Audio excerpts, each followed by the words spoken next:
तो इस तरह से आप एथनॉल की जो समस्या है, आप उँगलियाँ उठाने का काम लोग बहुत करते हैं, समस्याएँ बहुत गिनवाते हैं, लेकिन सॉल्यूशन की बात नहीं करता। हम लोग नेचुरोपैथी में काम करते हैं, पहले हम कारण समझने की कोशिश करते हैं, फिर उसके निवारण की बात करते हैं। मैनेज करने जैसा हमारे यहाँ कोई सिस्टम नहीं है, टेक्नोलॉजी का भरपूर उपयोग कीजिए और उसका फ़ायदा उठाइए। समय बदलता ही है, तो चीज़ें भी बदलती हैं। अब एथनॉल आया है, तो उसके साथ में हमें को कॉम्पेटिबल होना ही पड़ेगा। तो इन्हीं शब्दों के साथ मैं अपने इस वीडियो को समाप्त करता हूँ। बहुत-बहुत धन्यवाद साथियों। जय हिंद, जय भारत, जय Ayurveda. Hello and good morning to all of you friends. आज बात करेंगे थोड़े से एथनॉल के बारे में और जो बदलाव हम लोग ला सकते हैं सरकार के खिलाफ। 2-3 चीज़ों पर डिस्कस करने वाला हूँ। आज से ठीक 27-28 साल पहले की बात है। आज मेरी एज 45 प्लस है। अटल बिहारी वाजपेयी जी की एक रैली हुई थी, तो हमारी जनरेशन के लोग, जहाँ पूरा गांव कांग्रेस पार्टी को वोट देता था, हमारी बिरादरी के लोग कांग्रेस पार्टी को वोट देते थे, दूसरी बिरादरी के सपा पार्टी को वोट देते थे, तो मतलब बीजेपी को कोई जानता तक नहीं था। तो हमारी जनरेशन के लोगों ने इस पार्टी को यहाँ तक पहुँचाया, नितिन गडकरी जी को इस काबिल बनाया कि वो अपने तौर पर कोई डिसीजन ले सकें। तो आज मैं अब, क्योंकि मैं पॉलिटिकल आदमी नहीं हूँ, तो ज़्यादा बातें पॉलिटिक्स के बारे में नहीं करना चाहूँगा। आज एथनॉल के बारे में मुझे बात करनी है। बहुत लोग बोल रहे हैं, मैं ये कह रहा हूँ, जहाँ भी ज़िंदगी में आपको कोई समस्या आए, तो हमारे जो प्राचीन टेक्निक है हिंदुस्तान की, वो आपको बहुत काम आएगी हर स्तर पे। और आज मैं 2-3 टिप्स आपको ऐसे देने वाला हूँ। सबसे पहले तो आप देखिएगा, आज से 20, 25, 30, 50 साल पहले के जो ट्रैक्टर के मॉडल हुआ करते थे गाँव में, उसमें वाटर सेपरेटर नाम का एक अलग फ़िल्टर लगा होता था, जो ट्रांसपेरेंट होता था। तो मैं सरकार से चाहता हूँ कि इन कंपनियों को इस पुरानी गाड़ियों में इंस्टॉलेशन के लिए वो ईज़ी काम है, एक वाटर सेपरेटर फ़िल्टर जो है वो लगा दें, ट्रांसपेरेंट होता है, नीचे उसमें स्क्रू लगा दें और वो ऐसी जगह पे उसको इंस्टॉल करें कि वो दूर से दिखे आपको। और जब भी आपको लगे कि उसमें वाटर के ड्रॉपलेट्स हो गए इकट्ठा, 500 ग्राम, 200 ग्राम उसमें हो गया है, तो अपना उसको ड्रॉपलेट को कोई भी यूज़र गाड़ी का जो है उसको ढीला स्क्रू करें, जैसे हम कूलेंट निकालते हैं, तो इस तरह से सिंपल से उसमें लगा दें नट, और हाथ से उसको अपना निकाल के आप वाटर को सेपरेट कर सकते हैं। क्योंकि मैंने सैकड़ों वीडियो देखे और रात दिन आप सुन रहे हैं कि पानी की समस्या आ रही है, पानी आ रहा है, पानी एक्यूमुलेट हो जा रहा है उसके अंदर। तो वाटर सेपरेटर आप उसमें फ़िल्टर लगा सकते हैं।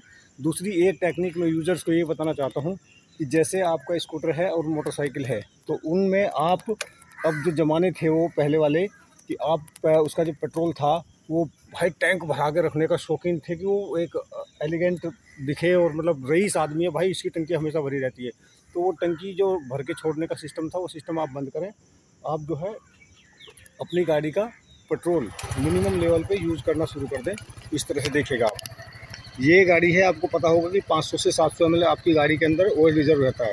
तो आप इसको रिज़र्व में भी चलाएँ, तो जो भी थोड़ा बहुत आपका एक्यूमुलेशन होता है वो उसमें चला जाएगा। और इस समस्या से भी बचने के लिए, जैसे आप देख रहे हैं ना, इस गाड़ी को 470 पे लग चुकी थी और 25 किलोमीटर इसको मैं रिज़र्व में चला चुका हूँ। तो मेरा कोई शौक नहीं रिज़र्व में चलाने का, लेकिन मुझे ये पता है कि जो वाटर की जो एक्यूमुलेशन की समस्या आ रही है आपकी गाड़ी में, इससे निजात कैसे पाई जा सकती है, मैं जानता हूँ। प्राचीन तौर पे मुझे समझ में आता था कि जो हम ट्रैक्टर चलाते थे, हम किसान लोग हैं गाँव में, तो वाटर सेपरेटर का जो फ़िल्टर था, उस फ़िल्टर को यूज़ करके हमें दूर से दिख जाता था कि पानी, क्योंकि वो देसी टाइप की टंकियाँ, उस तरह की टेक्नोलॉजी थी नहीं कि रबर वगैरह लगाएँ तो पानी से धोते थे, बारिश में चलता है ट्रैक्टर वगैरह, तो उसमें वाटर सेपरेटर लगा रहता है। तो इस टेक्नोलॉजी का इस्तेमाल करें। एक तो वाटर सेपरेटर गाड़ियों में जो नई आ रही हैं, उनमें बढ़िया से लगा के दें अच्छी जगह पे, मतलब दिखने वाली जगह पे, जो बाहर से दिखे। और नई गाड़ियों में इंस्टॉलेशन का प्रावधान करें। टैंक के अंदर जो ये मोटर है, मोटर फूकने की जो समस्या है, उससे भी इसी तरह से बचा जा सकता है। आप पहले ही टैंक के नीचे उस तरह का सिस्टम लगा सकते हैं, और जो ड्रॉपलेट का इंडिकेटर भी लगा सकते हैं। आजकल तो सेंसर का सिस्टम बहुत बढ़िया आ गया है। तो अब आपकी दर्द ये हो रहा होगा कि यार गाड़ी हमने रिजर्व में चला दी और गाड़ी कहीं रास्ते में बंद हो गई, तो उसका भी सिंपल सा सॉल्यूशन है। जैसे कि मैं पहले ही बहुत करता, जैसे बाइक राइडिंग करता था, तो उसके अंदर मैं क्या करता था, 150-200 ml की एक बोतल पेट्रोल की अपनी गाड़ी के अंदर फर्स्ट एड किट के साथ ही उसको रखता था हमेशा ही, कि वो कहीं भी ख़त्म हो जाए तो मैं इमरजेंसी में 20-30 किलोमीटर के लिए उसमें रखूँ। तो आप लोग भी ये कर सकते हैं, एक बढ़िया सा पेट्रोल टैंक लीजिए नॉर्मल सा, और 200-300 ml अपना गाड़ी के अंदर स्टोर करके रखिए इमरजेंसी सेवा के लिए। प्योर पेट्रोल ले सकते हैं आप इसके लिए। कहीं भी गाड़ी अगर आपकी पानी की वजह से या इस एथनॉल की जो समस्या आजकल आ रही है उसकी वजह से बंद हो रही है, तो आप उसके अंदर वो अपना पेट्रोल प्योर वाला डालिए और मज़े से अपनी गाड़ी को लेके जाइए। तो इस तरह से आप एथनॉल की जो समस्या है, आप उँगलियाँ उठाने का काम लोग बहुत करते हैं, समस्याएँ बहुत गिनवाते हैं, लेकिन सॉल्यूशन की बात नहीं करता। हम लोग नेचुरोपैथी में काम करते हैं, पहले हम कारण समझने की कोशिश करते हैं, फिर उसके निवारण की बात करते हैं। मैनेज करने जैसा हमारे यहाँ कोई सिस्टम नहीं है, टेक्नोलॉजी का भरपूर उपयोग कीजिए और उसका फ़ायदा उठाइए। समय बदलता ही है, तो चीज़ें भी बदलती हैं। अब एथेनॉल आया है तो उसके साथ में हमें को कॉम्पिटेबल होना ही पड़ेगा।